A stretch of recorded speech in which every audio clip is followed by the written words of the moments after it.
Damdamag Radyo Sagada.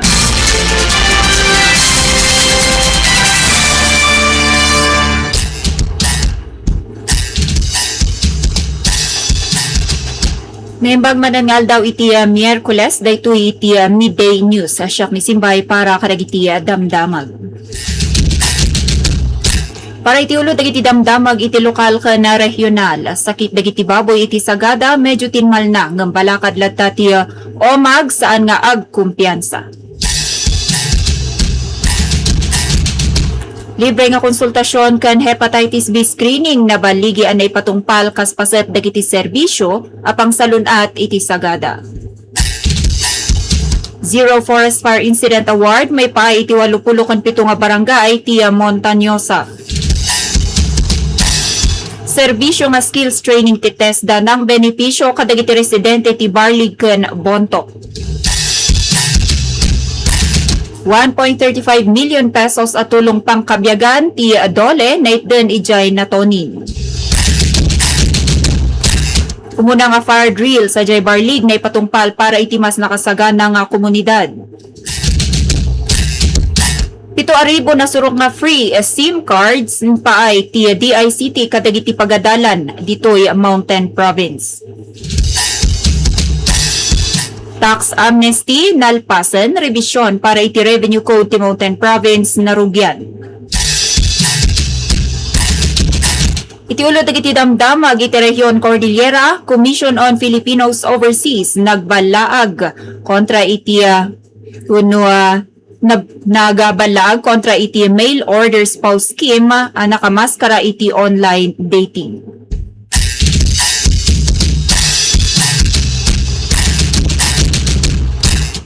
DILG Cordillera mangpairot iti infra audit tapno maisigurado ti pagtalgadaan dagiti para publiko apatakder.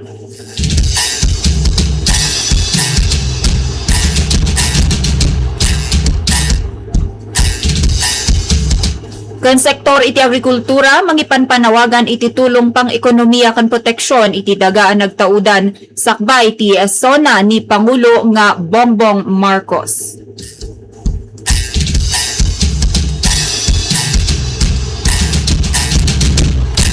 Para iti detalye dagiti damdamag, iti damag lokal, nagbalin a medyo kalmado ngem alerto ladta ti Office of the Municipal Agriculturist wenno OMAG. Ti Sagada iti sitwasyon ti sakit dagiti baboy ditoy paylaeng munisipyo. Sigon kaniya Peter Tika gamanipod iti nasaong opisina as of yesterday Hulyo 21 katawan ti baroan ilista nga kaso. Dagiti saksakit wenno agsaksakit wenno matmatay a baboy iti opisina da. Maudi na i-record ti kaso iti napalabas alawas manipud iti maysa nga residente sa Jay Kal-e iti barangay Antadaw. Inbalakad ni Tikag iti amin nga agtartarakan iti baboy iti baboy nga ipabakuna mutlaeng dagiti tarakanda iti hog cholera. Basar iti obserbasyon iti omaga dagiti sintomas. Ngay pakpakita dagitin muna ang nagsakit nga baboy, akas iti kinaawan ganas nga mangan, aglaladot, panakaadda dagiti dadakkel nga pantal, ket maipada iti sintomas ti nasao nga sakit. Inpanawaga na paymanen ti OMAG tinairot apang panang implementar dagiti barangay kun umili iti biosecurity measures dagiti kural, akas iti regular a panang linis ken panang disinfect kadagiti kulungan. Panangliklik iti panangpakan kadagiti taraken a baboy iti swil wenno arasaw kan panang kontrol iti panagserek iti sabali nga tao wenno dadu mga ayop iti balay ti baboy. Kabayatan na pakaamumot lang ni Tikag at panang ensure kadagiti taraken ket na iserra. Sigan kan kuana inpasardeng daytoy iti Philippine Crop Insurance Corporation wenno PCIC.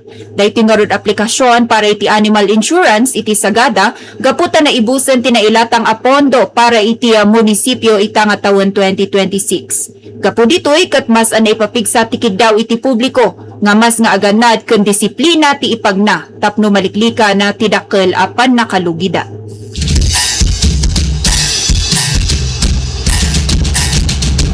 Iti sa bali pa damag lokal na baligi ani patungpal iti napalabas nga aldaw ti Sabado Hulyo 18 ti maysa a 2 oras nga forum may neg iti nutrisyon kan viral hepatitis sa Jay Sagada Municipal Hall. Tinasao nga aktibidad kat pasat ti selebrasyon ti Nutrition Month kan Hepatitis Awareness Month. Sa dinukot ng ibingay iti kamuan kan impormasyon dagiti eksperto ang mangagas. Manipod iti Baguio General Hospital and Medical Center wenno BGHMC. Malaksid iti diskusyon nagbenepisyo dagiti residente iti libre nga screening para iti Hepatitis B.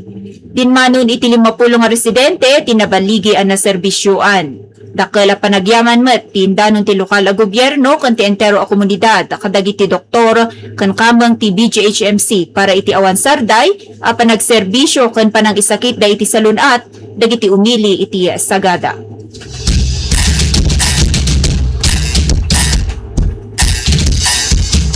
Dito yung probinsya ti Montañosa inendorso ti Office of the Provincial Environment and Natural Resources Officer wenno OPENRO iti opisina ti gobernador ti Montañosa ti 87 nga barangay.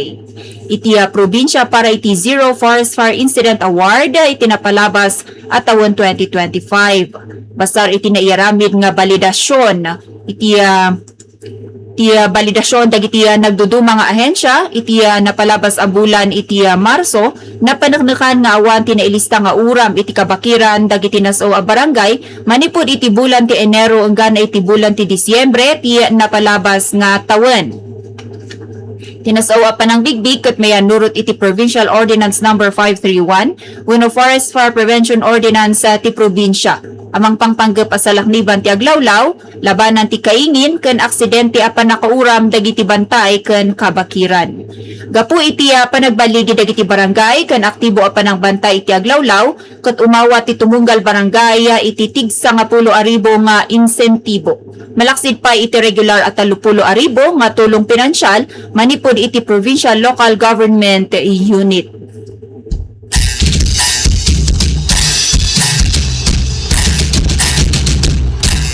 Iti sa balipay adamag iti probinsya 38 a residente manipod iti munisipyo ti Barlig ken Bontoc. Tinabaligi ang nagturpos iti duwa nga community-based skills training ngayon sa yangkat ti Tesda Mountain Province. Babanmot lang ti panakitinulong ti gobyerno probinsyal kan dagiti MLGU. Panggap ti nasao nga programa amang TED iti practical a kasanayan tapno papigsaan ti pangkabyagan, negosyo kan ingato ti kasasaad ti panagbiag dagiti umili iti komunidad. Naangay ginapalabas alawas Hulyo 13 gana iti 16 ti massage training sa Jaya Barlig a pinasatan ti 10 kun 6 nga individual. 20 kun 2 met nga senior citizens manipod iti Bilibid EJ Bontoc tinaisuruan nga garamid iti sabon babaan iti soap making training idi Hulyo 14 gana iti 16.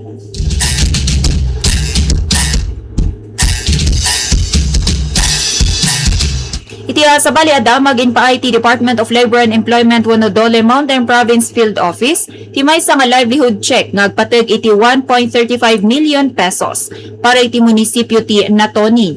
Tinasaw a pondo ket maituyong iti 30 nga individual nga proyekto ken ti Mutual Abaka ken Artisan Farmers Organization.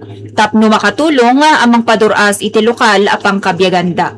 Pasat daytoy iti agtultulo nga kaya ti Dole amang TED iti sustainable nga pagbirukan ken itandudo ti inklusibo a panagduras ti ekonomiya kadagiti komunidad iti probinsya.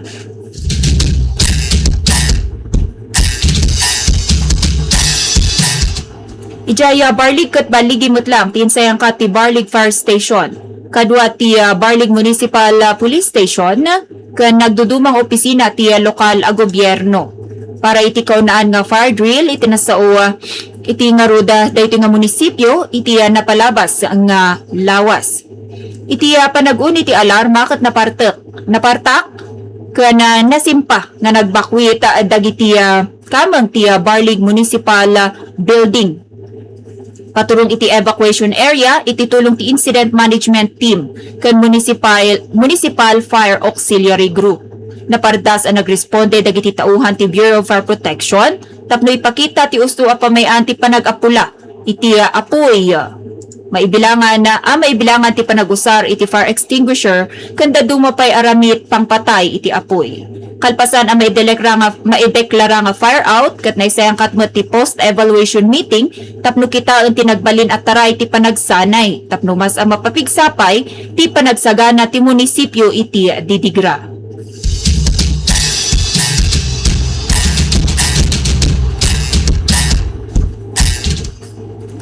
Iti dumapay detalye dagiti damdamag lokal nangipaay iti Department of Information and Communications Technology wenno DICT Mountain Province. Iti nasurok 7,000 nga SIM cards kadagiti learners ken manusuro iti probinsya. 7,000 sa nga gasot ken 30 pakabuklan nga Globe ken Smart SIM cards. Iti sidong ti bayanihan SIM project.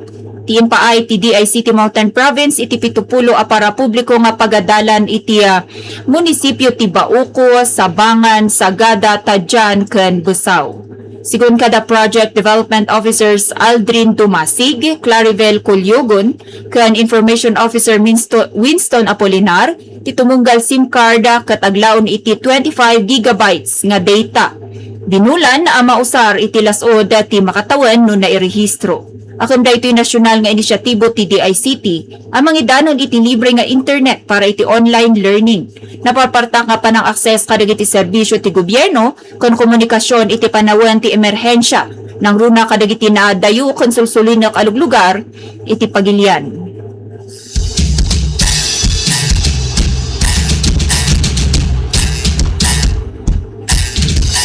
Iti mauda detalya dagiti damag iti lokal naglipasan iti napalabas nga Hulyo 5 ti naipatungpal nga tax amnesty iti sidong ti Real Property Valuation and Assessment Reform Act wenno RP VARA iti Mountain Province. Inpalagip ni Administrative Officer 3 Vicente Bugnusin kadagiti property owners nga agsubsubliyen ti panangpataw iti interes kadagiti saan nakabayad iti amilyar wenno real property tax.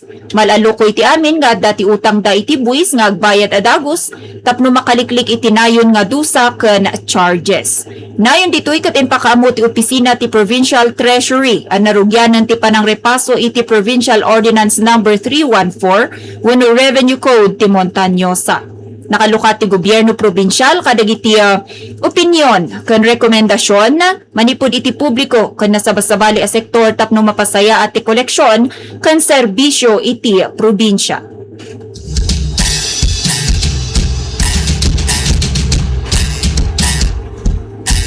Iti matapo detalye dagiti damdamag iti rehiyon na Cordillera. Nagbalaag ti Commission on Filipinos Overseas wenno CFO iti publiko nga agannad iti human trafficking, particular ti illegal nga mail order spouse scheme nga agpampamarang nga simple nga online dating wenno marriage arrangement. Iti naangay nga series ti Department of Health Cordillera kas panagsagana iti World Day Against Trafficking in Persons. Into no Hulyo 30, inlawlawag ni CFO Immigrant Services Officer Joshua Dave Garcia nga uray no saan ang maibawal ang makisarita wenno makigayem kadagiti ganaet iti internet pananglabsing iti Republic Act 10906 wenno Anti-Mail Order Spouse Act timar aramid a negosyo wenno panag-ala iti bayad kasukat ti panangirekomendar kadagiti Pilipino tapno ipakasar kadagiti foreigner. Inyo na unay ti CFO ano adda ti mairamraman a kwarta kano mapagbalbalin akas la produkto ti may sa atao ket maitudtuding nga human trafficking iti sidong ti RA 9208. Nakidaw ti asinumana nga adda ti kaamuan na. May panggap iti daytoy, makaduda nga aramid, adagos nga report iti Interagency Council Against Trafficking wenno IACAT 24/7 Action Line 1343 wenno kadagiti opisyal a linya ti CFO. Ditoy ket maisigurado a kumpidensyal dagiti mangipadpadanon iti report.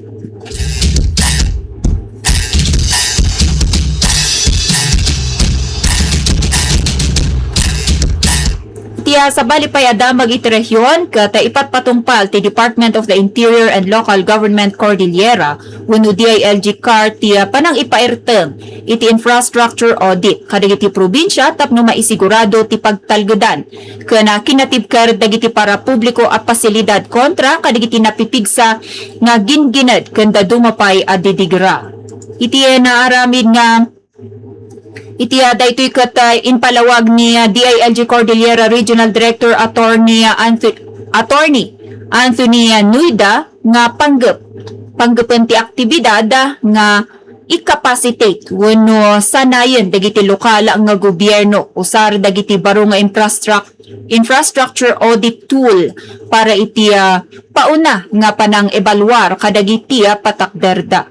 Maibilang kadagiti umuna pagpukusan ti audit ket dagiti municipal ken city halls, dagiti para publiko pag-agasan wenno ospital, dagiti eskwelaan, istasyon ti pulisya ken istasyon dagiti bombero.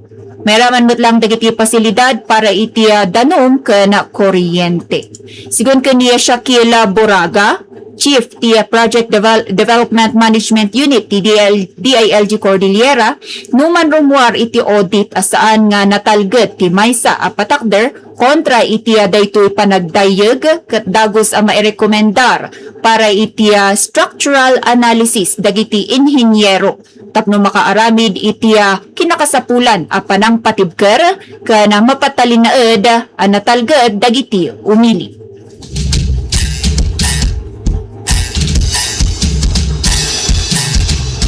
Para iti mao dia detalye dagiti damdamag. Nagduduma a sektor manipod iti rehiyon ti Cordillera ti nang ipadanon iti panawagan ken kiddawda iti estado sakbay ti nakasimpa nga State of the Nation Address wenno SONA ni Pangulong Ferdinand Marcos Jr. into Lunes, Hulyo 27. Panawagan ti pannakabagi dagiti manalon ken minero ani Rima Mangili ti pannakaipasardeng dagiti dadakkel a proyekto amang dadadael iti ancestral domains. Panang ikabil iti floor price kadagiti produkto anateng ken panang ipapardas iti proseso ti panakaparehistro dagiti minahang bayan.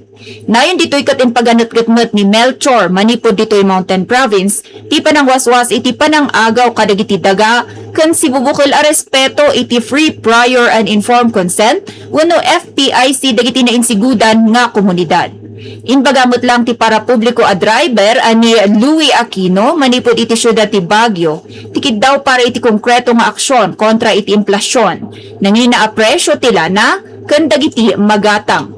Panawagan da pa iti nainkalintugan nga suporta ken rasonable nga subsidyo may neg iti PUV modernization program tapno saan ang maapektaran dagiti driver ken operator. Agkay kaysa dagiti nagduduma a sektor iti Cordillera iti panawagan nga rutden ti panagduras ti pagilian basar iti pagtalgedan karbengan ken seguridad dagiti ordinaryo a Pilipino.